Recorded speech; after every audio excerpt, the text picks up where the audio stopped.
Well, it's great to be here. The whole PC movement is based on people like yourself that are really believe in it and have helped people to get as much value out of the PC as possible. It's been a long time since Microsoft was started, almost 25 years now, and yet the goal that we've had hasn't changed during that time. The original vision that Paul and I wrote down when we started the company was a computer on every desk and in every home. And we can say that we're at least halfway there. About half of US homes have PCs today, and of course in business the penetration is substantially higher than that. However, if we look at the impact of the PC and what it's done to date, as large as that's been, we're nowhere near achieving the potential. And it's fantastic that people are probably more excited about the PC as a tool, whether it's in education, whether it's in entertainment, or in business competition. They're more enthused about it today than ever. It's kind of amazing to think that Microsoft's grown to be a company with over 20,000 people. Every year that people talk to me about what is the potential for Microsoft, how much is it going to grow, I would say that at most it would double in size. And so when we had 1,000 people, I said, at most 2,000 people. I always thought, how much more software is there to write? We're going to get it. It doesn't take that many guys to write a lot of software. Whoever you can. But as the scope of the industry has grown, as the scope of the things we need to do in terms of supporting users and connecting up to other computer systems has really gone beyond anything we would have imagined, we've continued to grow. Now, part of that has been that the dream that we had about creating a new industry structure really came to pass. The structure of the industry before the PC came along and before we promoted the new model was companies that were oriented towards very low volumes, very vertical structures, and all the pieces of a solution came from a single company. That had a certain benefit to it because you knew that the pieces would fit together.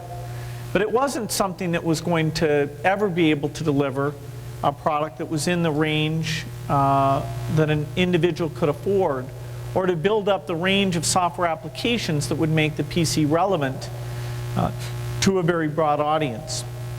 And so the structure that we really invented was one where we created a layer that was standard across all the different hardware, and it allowed advances in software and advances in hardware to take place independently. It allowed you to pick the hardware from whoever you wanted to. It allowed you to pick from a wide range of applications. And volume really bred an incredible success loop there to the point that we are today. Last week I was playing around with a PC that cost less than $500. And it had a 2 gig drive, 32K of memory, V56 modem. Okay, it wasn't the world's best machine, but it wasn't such a bad machine. And even to me, where we'd been at the center of creating this structure and partnering up with chip companies and peripheral companies, system companies, software companies, it's kind of amazing to see what had come out of all of that. Really a machine with very little compromise that is incredibly affordable, and it's going to continue to grow the market, not only in the United States, but in the rest of the world where the household penetration is still incredibly small. We're on the verge of some very major advances.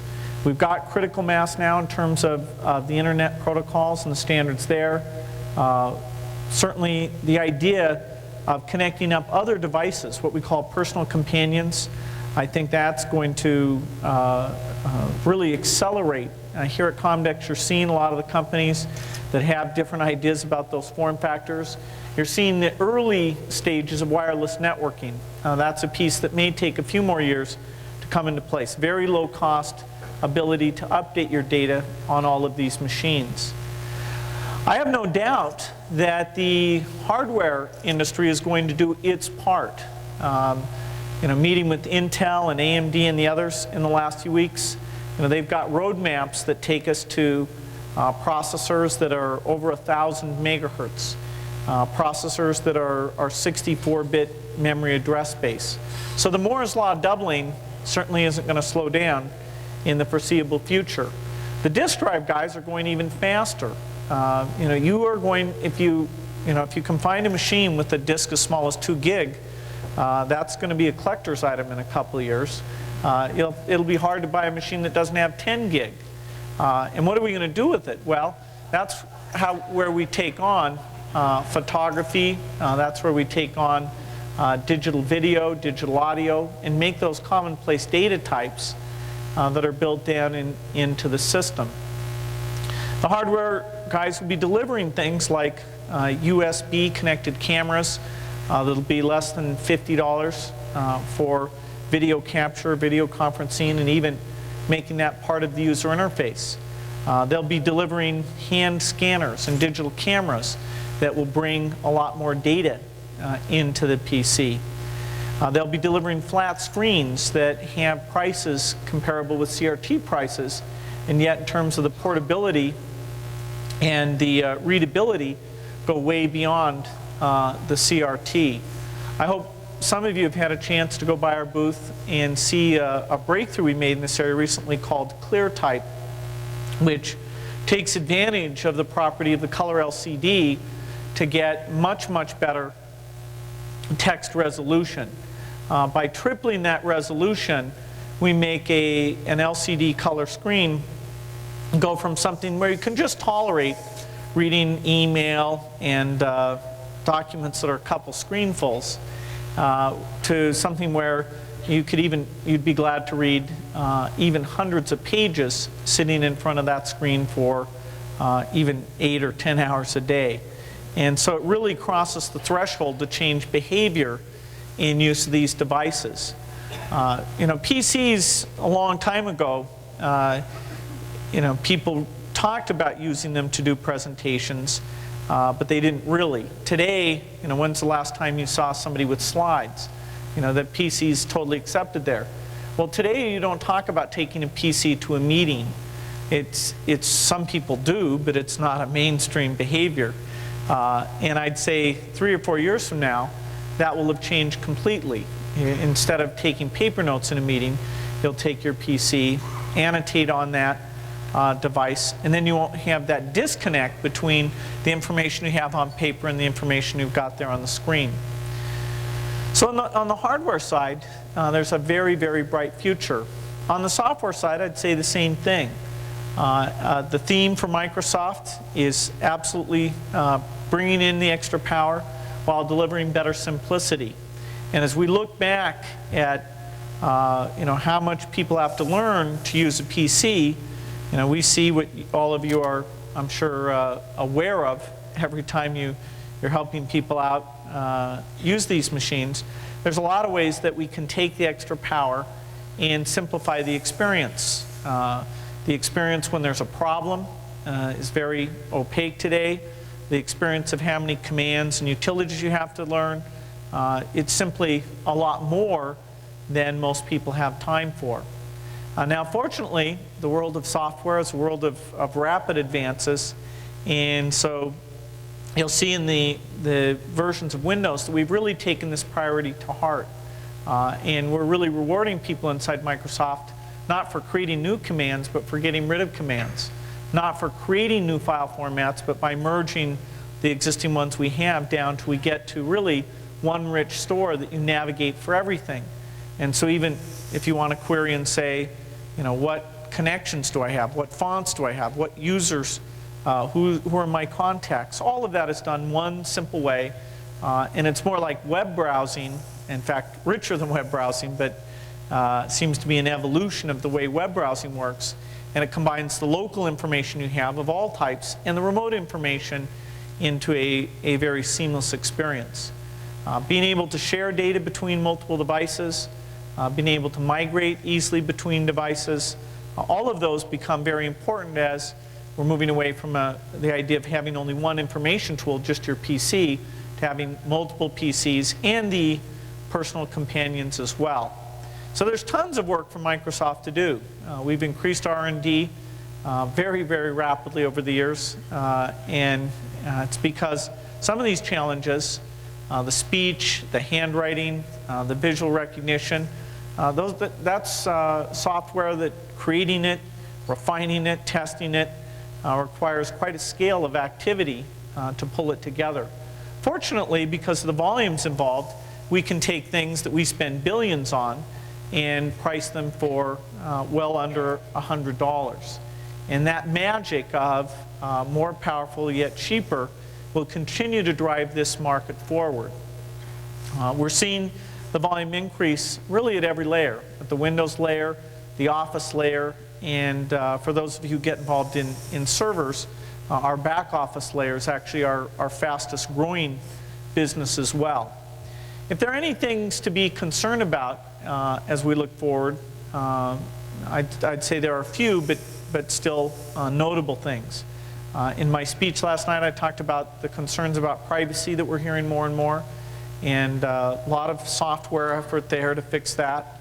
Certainly, with these tools being as fantastic as they are, we want to make sure that either through schools or libraries or somehow people have access to them so that everybody can benefit, almost like with literacy and libraries where it's simply there for anybody who's interested.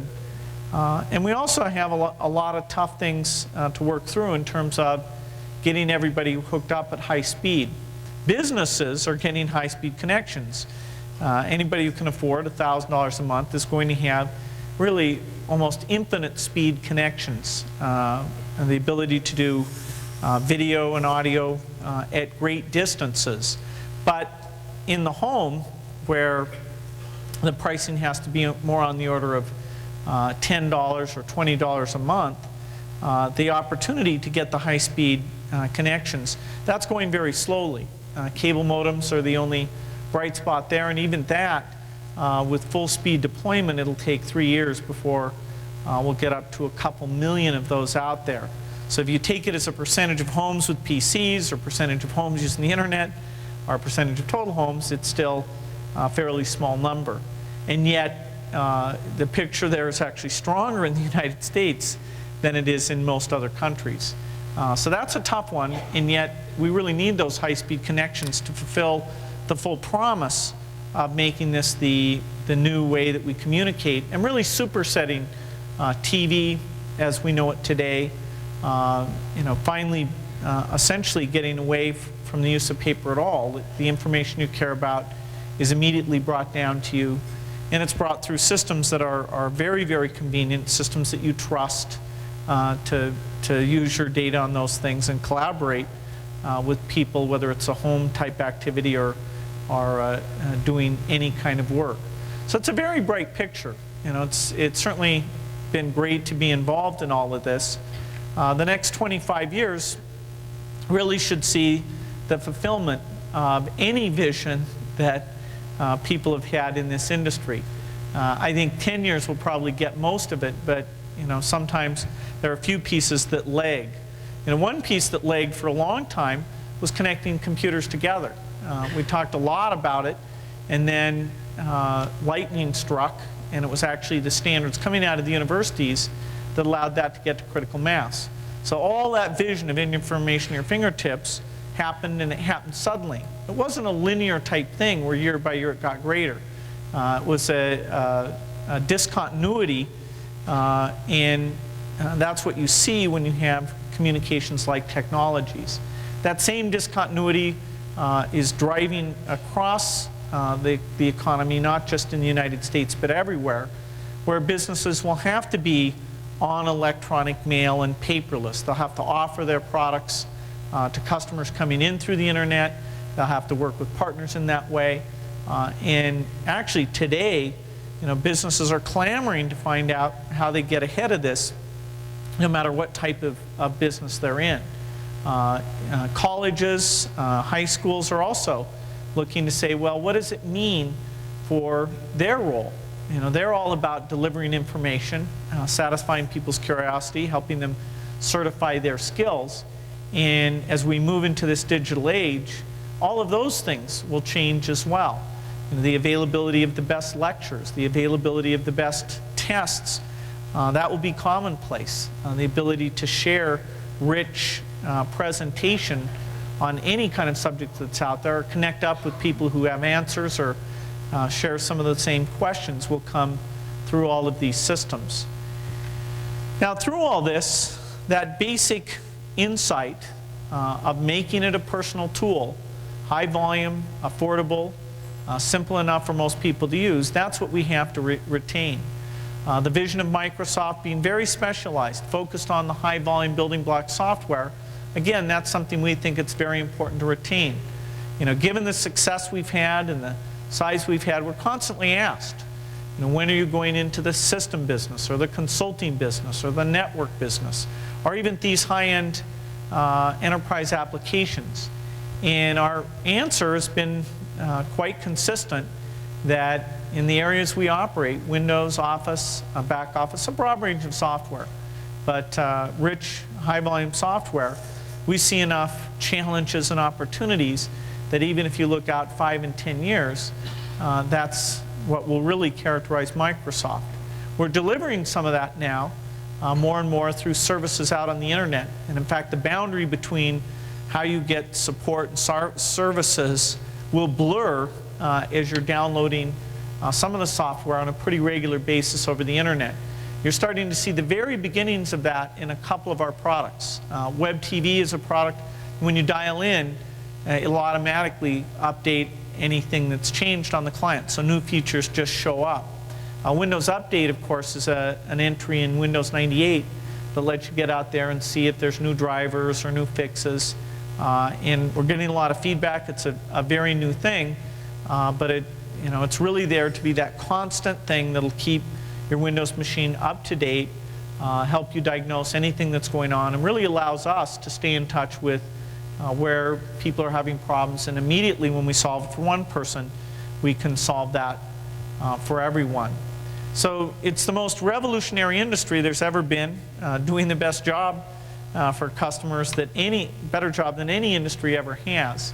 And yet throughout all that rapid change, the basic principles, open PC standard, focus on the pieces that you're really good at, and driving that power while maintaining the simplicity.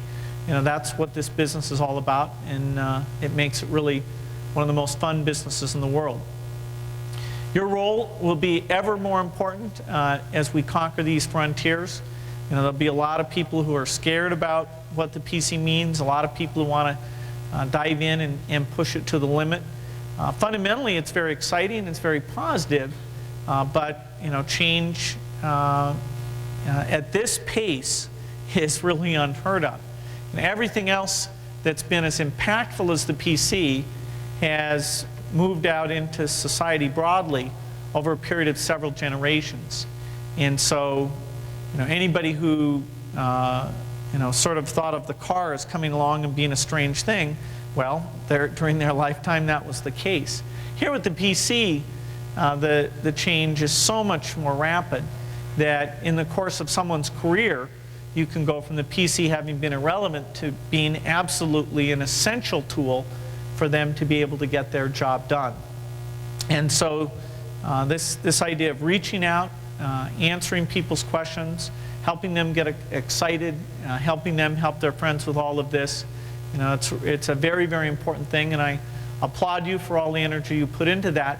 And certainly we're going to continue to do what we can to support you in that endeavor, because it's very important to us. Thank you.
far the biggest thing on this. In those 4 years, I've seen an erosion in the support that music groups get from industry. And I know in history, when cars became so easy to use and so easy to market, that people no longer needed automobile phones. Is it going towards that by using this? Well, there are things that used to be hard with the PC that are no longer hard. You know, you don't worry about fixed size fonts versus variable fonts, and pretty much printer drivers come with the operating system and not the application. Enhanced memory versus extended memory, for those of you who've been around a long time. And even things like config.sys, although it's not completely buried, it's no longer as visible as it used to be. So as we solve these challenges, people want to do more with the PC. It's the most general purpose device there's ever been. And all those nice new things, photography, music, transactions, coordinating schedules with other people, connecting up to the companions. Every one of those, certainly for the next decade, will come out in a way that everything won't be absolutely perfect. There'll be concepts that people have to be exposed to. Someday we may get to the point where the PC's doing everything we want it to do, and then we can say it's like the car. But that is not any time in the foreseeable future. It's not, certainly not in the next decade. The PC market has changed. It's become, as it's become larger, the basis of competition has become so intense that the margins are a lot lower, particularly on the hardware side, which is where most of the revenue is. The hardware piece of it, as intensely competitive as that is, it's still about 8 times what the software side is. And so a little bit that's taken some of the marketing budgets and activities with user groups out, which is definitely an unfortunate thing. But I don't see that there's any radical change that will change the need.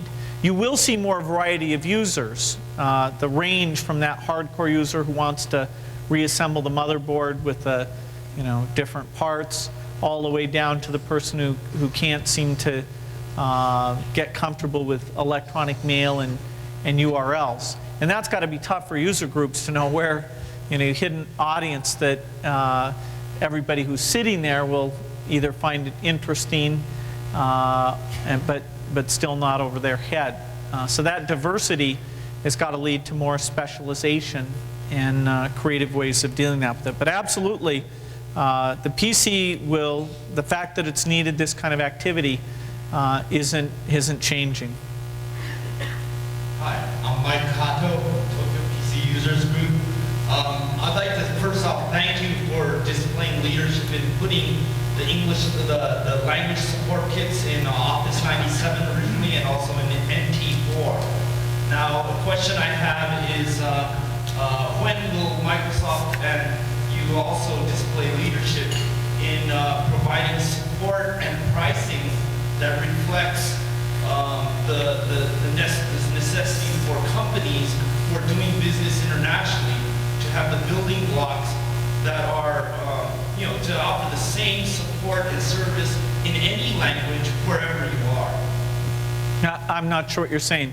You're saying if somebody in the United States calls us up and they speak Danish, that we need to talk to them, or what's the scenario? Okay, in Japan, there are companies like ours which need to use English language software as well as Japanese language software, as well as Spanish software and Chinese software. And currently, we can get the language kits that are in it, but the Japanese vendors won't support it in the other languages, nor is the pricing. We can't get the English language versions from the United States because of export regulations. I don't understand that. You can just buy it. We can't. Microsoft won't ship it. No, we don't. Remember, we don't sell software directly to anyone ever. So we don't ship it to anyone. Our resellers, honestly, they love selling to anyone who wants to buy. So I'm not sure. I mean, I'm sure that. As well as many other vendors won't export. For example, NT Server, I had to get it through a Vietnamese woman who lives in Simi Valley, and she will export it. And many other vendors won't, because Microsoft prevents the vendors from exporting it from the United States to Japan. Okay.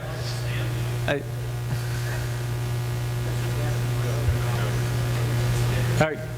I mean, we've added the ability to have a single worldwide binary for the Office products and for the NT products.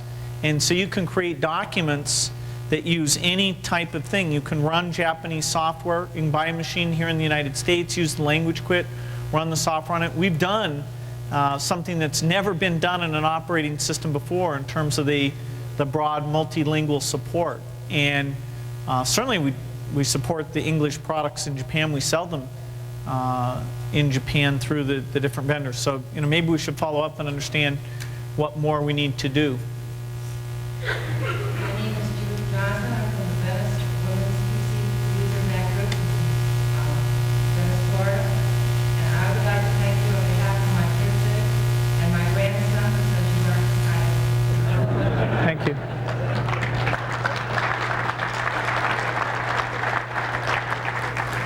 Hi, my name's Chuck Rogowski. I'm with Greater Cleveland PC User Group.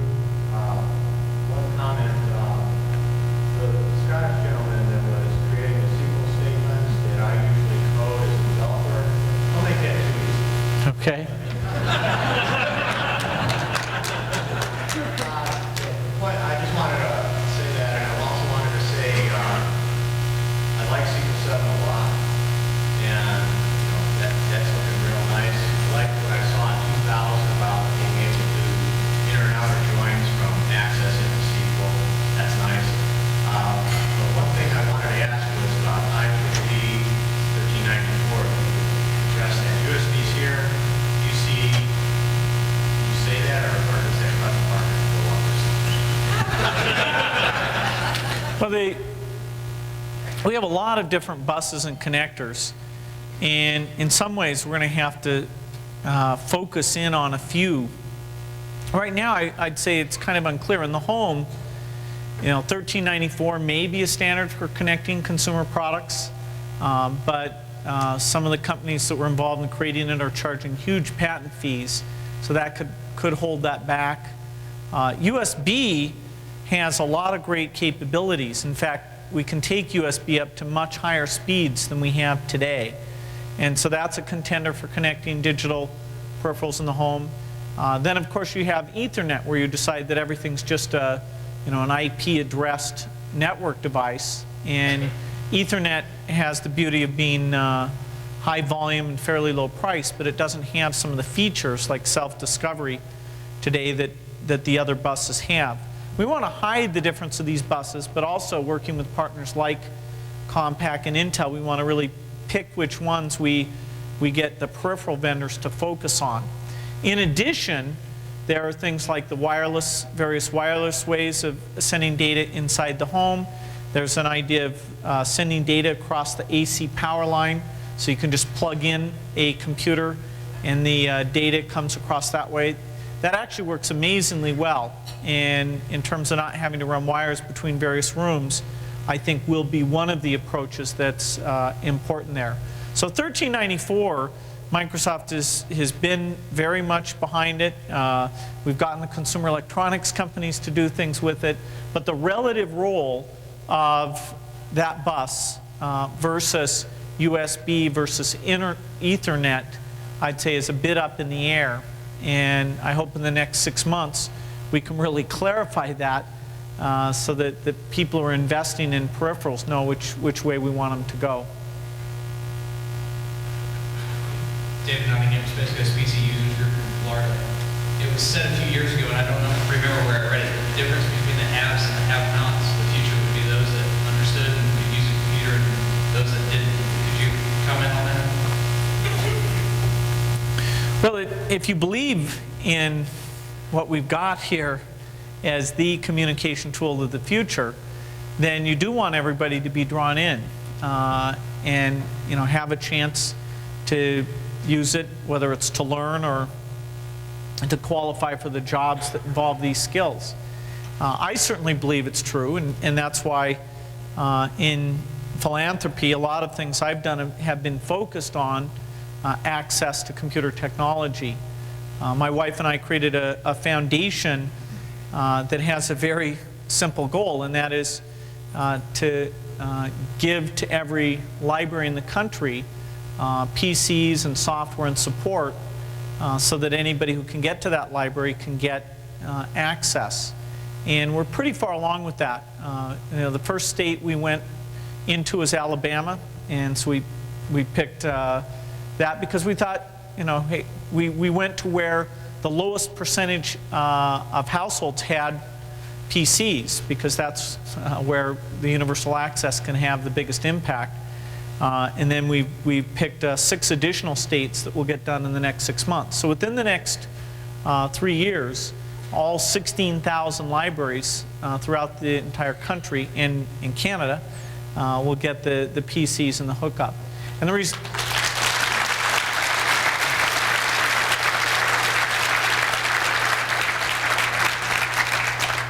reason I'm excited about that is the libraries, they're a universal institution, and the librarians have been very enthused about making it happen. There still is a tough problem for some of the rural libraries, how much it costs to get a decent line into the internet. And so we're working with them on that problem, but everything else has gone incredibly well there. You'd like to see the same thing happen in schools in terms of broad use.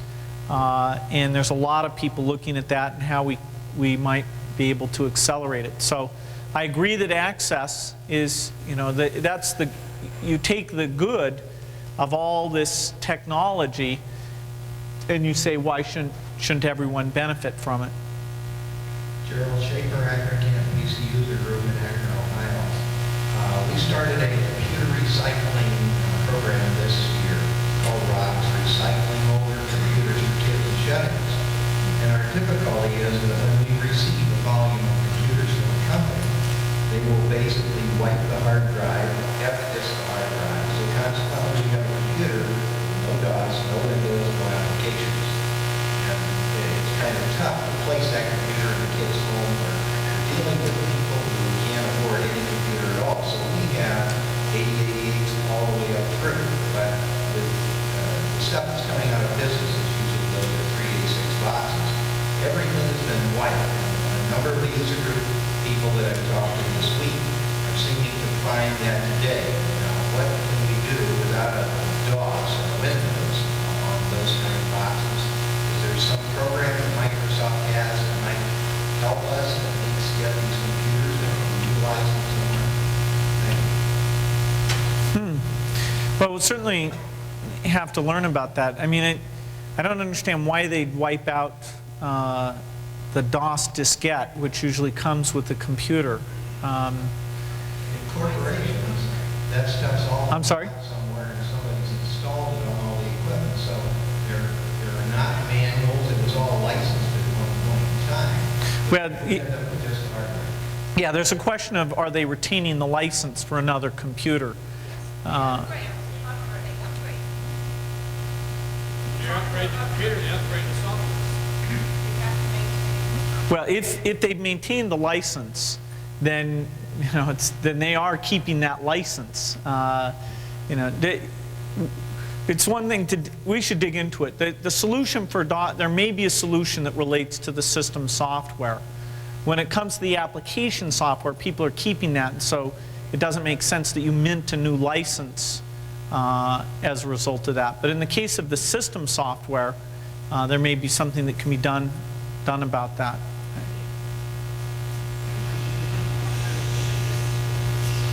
Fine. My name is Andy Retty. I'm from Prescott, Arizona.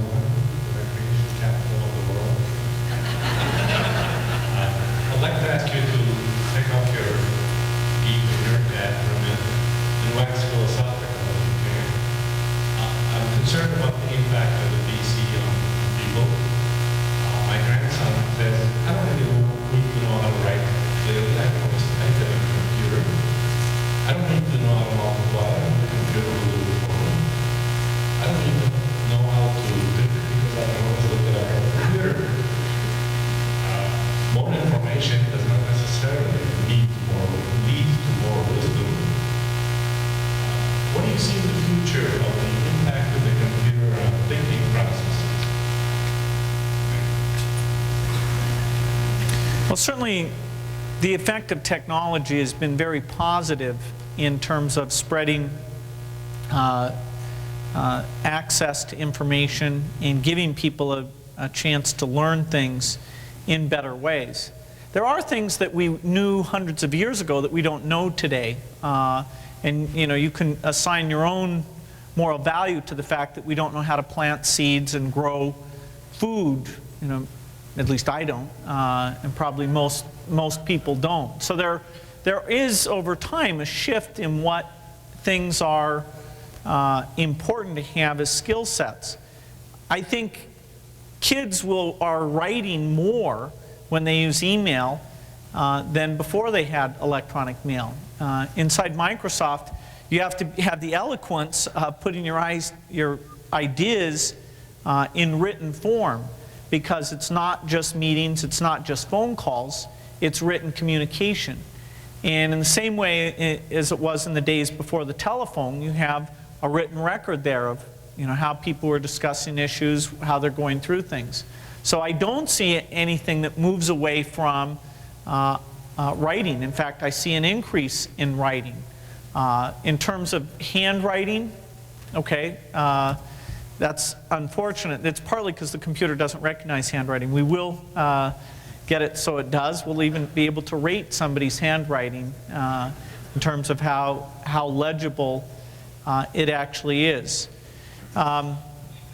You've got to motivate people to learn things because they're interested in those things. And getting people to be curious about the underlying mechanism. Why do you use mathematics in different ways? What problems does it let it solve? That's the challenge. The fact that the computer can actually do the multiplication is not really a problem if you've motivated the person to be interested in the fundamental subject area. And so as long as they are reading and writing and even using the computer to reach out to new things, it's definitely a huge positive for what it can mean. I know when I go into classrooms that are using computers in neat ways and you talk to the kids, I've never come across kids saying, boy, I don't have to learn anything because of the computer. But there's no new technology that's not without its controversy. If you think, there's a general mindset. If you think in general technology has been making the world worse over the last 100 years, that the phone, the car, that these things made the world worse, then you'll probably feel the same way about the computer, because it's the same directional vector. My view is that if computers were used only for one thing, just for medical research alone, and not used for anything else, that we could justify everything that goes on in computing. Because the miracles we're going to have in terms of curing various diseases, that alone is a fantastic contribution to the quality of life here. So I definitely see computers as, in so many areas, as a positive thing.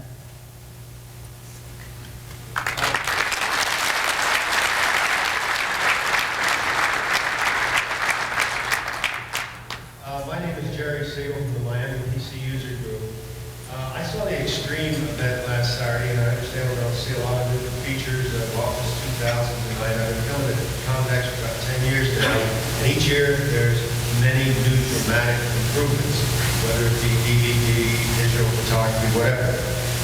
My question is, first of all, it's very difficult for anybody to predict the future, but what do you see as the most dynamic, dramatic things in the next 5 to 10 years? Again, it's impossible to predict, but there's probably no one in the world who can have a better handle on it than yourself. So 5 to 10 years, the most dramatic things that you see in the future. Well, the most dramatic thing will be the virtual elimination of paper and the use of tablet-based computers on a pervasive basis, and the use of natural input techniques, including handwriting and speech recognition. And so the effect is that the device, the way you think of the device and use the device, will be radically altered. In fact, the design will be the classic PC industry design. Those will be the companies that are putting it forward, and we'll actually have upwards compatibility as we get into those things that lets us use the investments that we've made in the past. But those things, as they usher in PCs in different form factors and usher in greater and greater use of the internet to exchange information, those will be the things where people will say, okay, the computers I used to think of it, I knew why I didn't think that would change the world, but now that you've got them in this form, it's obvious that they should be used in a very, very broad fashion. And because those are discontinuities, there's a point at which that screen computer is cheap enough for everybody to want to use it, and the readability is there, or that speech recognition gets there. It's not something where you can say, okay, the market is so big today and it'll be twice as big next year. It will be something that will surprise people, just like the internet did, because when the pieces are inadequate, it doesn't gel together and develop the momentum. But those things, I feel confident, certainly in the next 10 years, and probably even in the next 5, those will change and become the way we think of the PC. Jim Sanders, Orange County Computer Club. In terms of giving you some feedback on what I have seen, a couple of years ago, a community group got together to form computers for a charity organization. The concept being that in conjunction with the local community college, we would take computers that were donated by industry, do a refurbishment on them, and in turn then give them to charitable organizations that were in community college. And to do this, the class, which was to be microcomputer repair, maintenance, and upgrading, students would do the actual work on it. One of the things that I have found in teaching that class seems to bear on your comment about achieving simplicity through complexity, and that there are an awful lot of students who are just overwhelmed with the multitude of options in the operating system. And even though you are attempting to make it more automated, if anything goes wrong, they very quickly become very lost. One thought that occurred to me was perhaps you could do more in terms of the wizards for the operating system, and also maybe take a lead from the old fastback program, where you could have 3 different levels of menus with varying complexity depending upon the user's expertise, such that if he was a beginner, couldn't get into those areas where he can get in trouble. Along that line, we appreciate it. Well, we definitely need to have a scalable interface where people aren't exposed to more than they need to. In some cases, like the file system, we're exposing people to things that even experts don't need to see.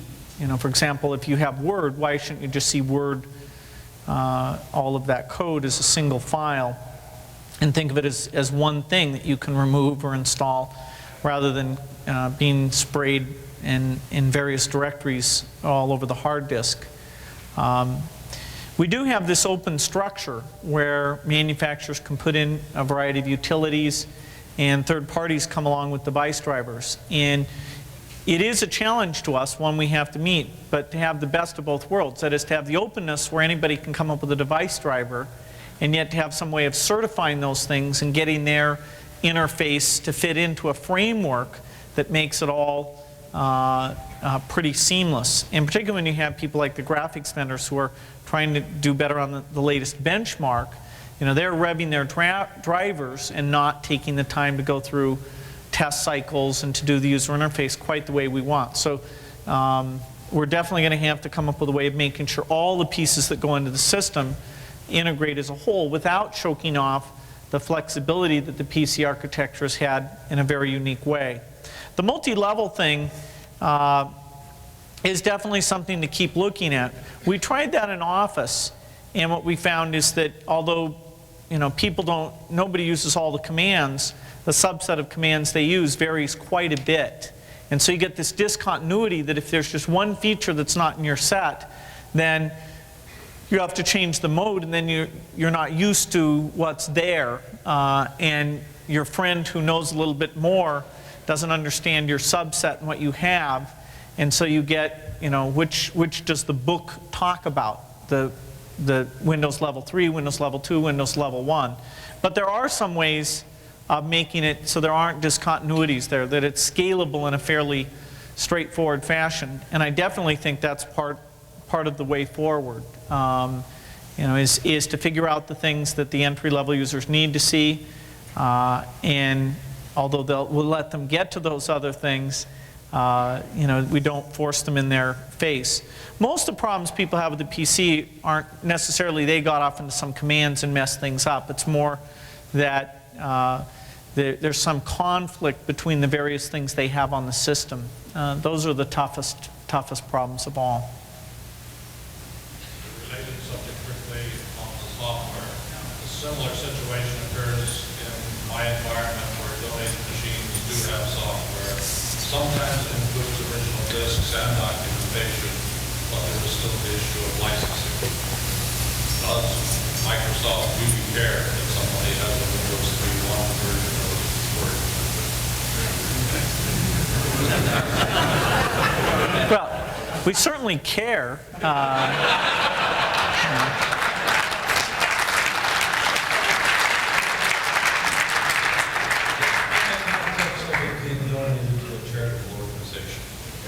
Well, if we want to make that donation, then we will make the donation. It's not something where we just say, oh, it's you decide, who should have free software. There has to be a framework there that doesn't eliminate the value of the software altogether. So, certainly we give a lot of software away to charities, and if the issue here is the system software, we can talk with people about it. I do think, these recycle programs there is a lot of value to them. It is tricky, though, because you have to look very carefully. When you can buy a PC for $399 that really works, versus a keyboard that's 4 years old and a hard disk that people were buying 3 or 4 years ago, in some cases, you have to decide which is in terms of take people's time. People's time is fairly valuable, and so some of the in some cases, like in schools, it's kind of a shame for them not to have access to the latest educational software, all of which would run on that $399 machine. And so you hope that over time people have access and they're not essentially second class in terms of what they're able to do. If you go back 3- and 4-year-old machines, it is tough. The expertise of how do you solve problems on those machines is not as widespread. But for the system software, we'll come up with a very clear framework for what goes on there in terms of these recycled machines.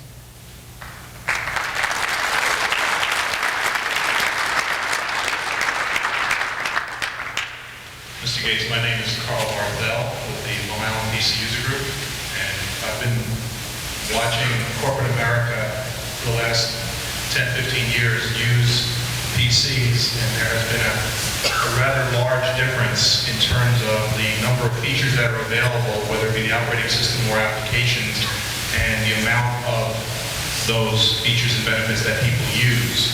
I've been involved with watching people and training people a lot during that time period, and there continues to be a very large difference between what you all can do with the PC as a whole and what people do in fact do with it.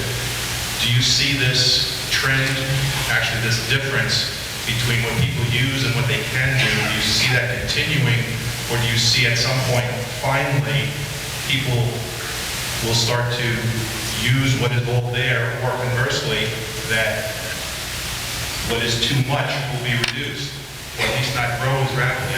Hopefully you can follow the thought, but there's just been too big of a difference between what people do and what people really can hold out. Well, everything we do is based on instrumenting Windows and taking user feedback on what people are interested in. So when we create a product, let's say Microsoft Project, it sells because people want it and use it. And we have literally tens of thousands of copies where we instrument what commands are they using, what commands are they not using, what errors do they got. So there's a very tight feedback loop that drives everything that we're doing there. You can go through and look at, what have we added to the word processor? Do people use spell checking? Do they use the integration of the email and the word processor? Do they use tables? Do they use drawing? Do they use any of these new features? The answer is absolutely they do.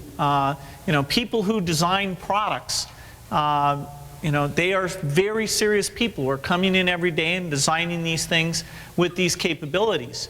If people don't want to use the capabilities, they can buy Microsoft Works. What's the volume ratio of Microsoft Works to Microsoft Office? About 40 to 1 in favor of Office. And people actually send fairly rich documents around offices. Take PowerPoint. We could not find a single command that over 30% of the users didn't use in PowerPoint. And these are the instrumented versions that are out there. So in terms of, are people using the full power in the machine? No, they never will. When you buy a four-wheel drive vehicle, do you drive on snow all the time? Probably not. There's a lot of power there that's there. If somebody emails you a document that's very rich, you're going to be able to view that document. You're going to be able to edit that document and send it back to them with total fidelity in terms of what's out there. The industry survives in a marketplace where if people don't want the new versions, they won't buy the new versions. If they don't want the new PCs, they won't buy the PCs.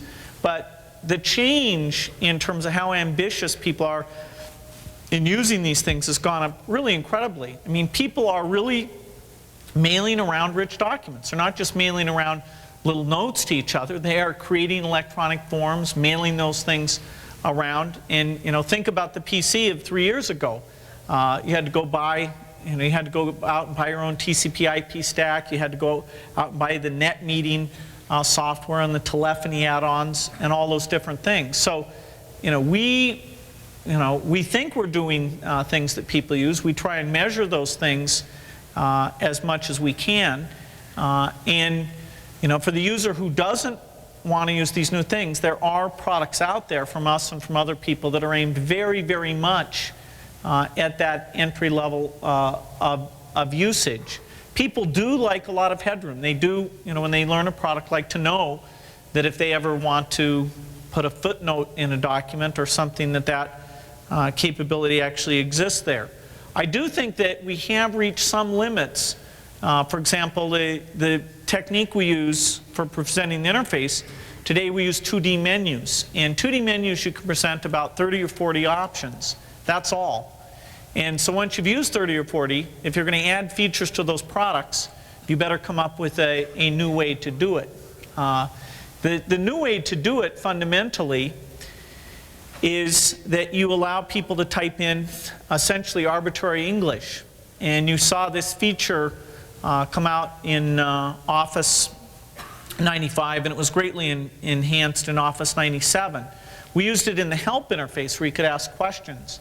What it's moving to, though, is to be the primary interface where the menus are there for the things they use commonly, and we'll reduce the size of those menus. But if you want the broad general functionality, either through speaking to the computer or typing in sentences, that's the way you'll access that functionality. So it'll go from being a way of navigating the help to be a way of actually telling the computer what you want to do. And there's a lot of benefits of going that way. We've demonstrated how we do that in the database for navigating data.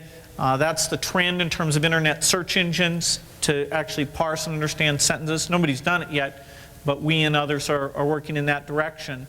And it fits right into the natural interface approach that we're taking. So PCs will be overpowered. In a sense, in terms of using up your disk space, people used to really use up their disk space. And you didn't have to feel bad that on that 10 megabyte machine that people were wasting disk space. Nowadays, people are wasting disk space. There's a lot of empty disk space out there. And to the degree that it's really expensive, then you say, hey, it's bad. You know, your PC is sitting idle. Why don't you take it over to someone else's place and let them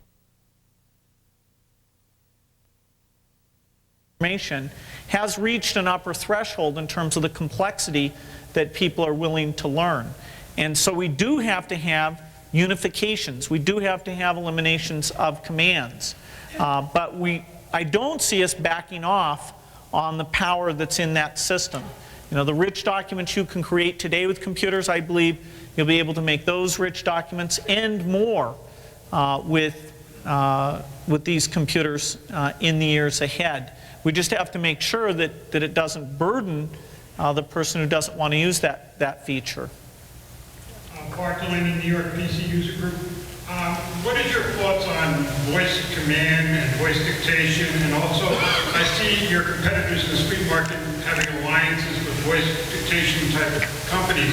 Where is Microsoft going to fall into that in the future? Well, there's a lot of people who've done voice add-ons to Microsoft Office. In this whole area of speech recognition, you know, the problem is a quality problem. The demos are incredibly good. You know, it looks like, wow. You know, you see the demo, you think, I'm going to use this. Well, 90% of the people who buy speech recognition products, 3 months later, they're not using the speech recognition product. Now, you know, just because it's over 90%, that's still an improvement. It used to be 100%. And, you know, there's a question of when should somebody with a lot of credibility come out and suggest that anything like that is going to be mainstream. Honestly, the recognition quality is not there today, except in very narrow cases where you have, you know, an absolute need not to use the keyboard for some reason, or you have a very narrow command set, or you just happen to get such a kick out of it that's the way you want to use the machine. So it is coming. We are working with all the vendors in this area. We're actually the biggest investor in research ourselves in this. We own a substantial part of Lernout and Houseby. We work with Dragon, we work with IBM, and all of them do add-ons to Microsoft Office. The interesting juncture is when you get to where you do a fundamental design of Office that assumes speech recognition. And we've been prototyping that. We have some great, neat agent stuff you can download from the web where we use speech recognition. That's proven to be very popular. A lot of people are playing around with that. But I don't expect you to do mainstream dictation for probably 3 or 4 years. And even 3 or 4 years may be too optimistic. The markets where this will catch on first are in Japan and China, where the keyboard is particularly difficult to use because of the size of the alphabet. And both by working with the third parties and by developing our own internal speech technology, we'll be there when we think it's got the right quality level. You are seeing today in our products things like speech synthesis. Encarta Africana ship with speech synthesis. Windows 2000 will include speech synthesis. You're seeing the IntelliWizard, you're seeing the English language query, and we'll put the voice recognizer into products where the narrow vocabulary makes that work. The Auto PC, which is the Windows CE product that you use in your car where you want to ask for directions and control the radio, that's based on speech recognition because it's small vocabulary and you don't want to take your eyes off the road to look down some screen type interface. And so every year is a year of progress in this area. We absolutely believe in it, but we have to be careful not to bring out a product like the Newton was, that even though from a technology point of view it was an incredible piece of work, by putting it out in the market prematurely, it stunted the opportunity for a handwriting based product for quite some time because it just wasn't ready for prime time. And you know, my belief based on personal use of all these products is that we've got a lot of work to do before we meet the threshold. And certainly for a product branded Microsoft, I want to make sure that it really is mainstream before we go out with it.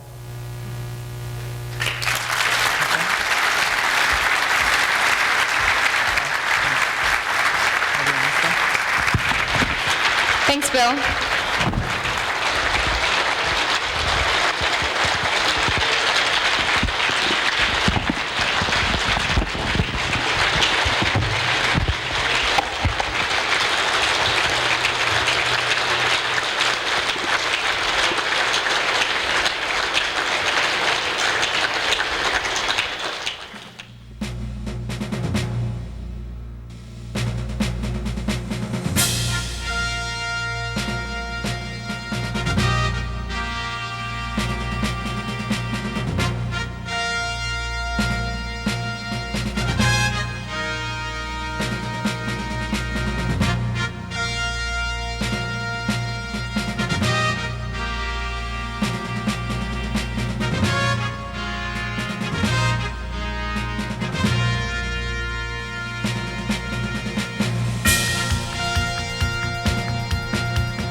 Event. This is probably the premier event in our week of APCUG events, where we have about 30 or so vendors set up, showing user groups what they have to offer, setting up programs for the coming year, giving special offer to user group members. Plus, we have a really nice buffet and spread, and it's a good time to network and see the vendors in a casual, relaxed atmosphere, and we have a really good time here. Troy Livingston with Adobe. I'm Louise Miller with Adobe Systems. I'm the Marketing Programs Manager for the User Group Relations Program. We're happy to be here supporting the APCUG. Our user group program consists of software reviews, special presentations. We come to Comdex and Macworld twice a year and host a tabletop as well as a speaker presentation event. And we have a website that's up, and I encourage you to go and see it and get our newest information that's up there. It's good to be here. We're MGI Software, showing two products, MGI Video Wave and MGI Photo Suite 2, right here. We have a great user group support program. We are definitely committed to user groups, and I'd love to come out and do presentations. It's actually the first user group show we've attended, and by the amount of information and interest, that sort of thing we've been getting, it's been absolutely fantastic. So we'll certainly be doing it again. This is Matt McCann, and I'm with Intuit now. I used to be with Parsons, and Intuit's been affiliated with the user groups for many, many years, and this has been a great turnout here at the vendor exposition. here at the Orleans Hotel in Las Vegas, Nevada. How long have you been doing this? 13, 14 years? A long time. I had hair, almost. This is Yolanda Davis from Emprise Corporation. I've been coming to the APCUG events for the past going on 5 years. We come here for their exposure, plus we really like the people who come to these meetings. We see them on an everyday basis, and I'd just like to say that the APCUG is doing a great job, and keep it up. Jerry Starr. I'm here with Philips Speech Processing. This is actually our second APCUG, our first fall APCUG. Very happy to be here, excited by the turnout. We've done about 50 presentations for PC user groups now in the last 4 months and are just thrilled with their response. I'm with the Tokyo PC Users Group.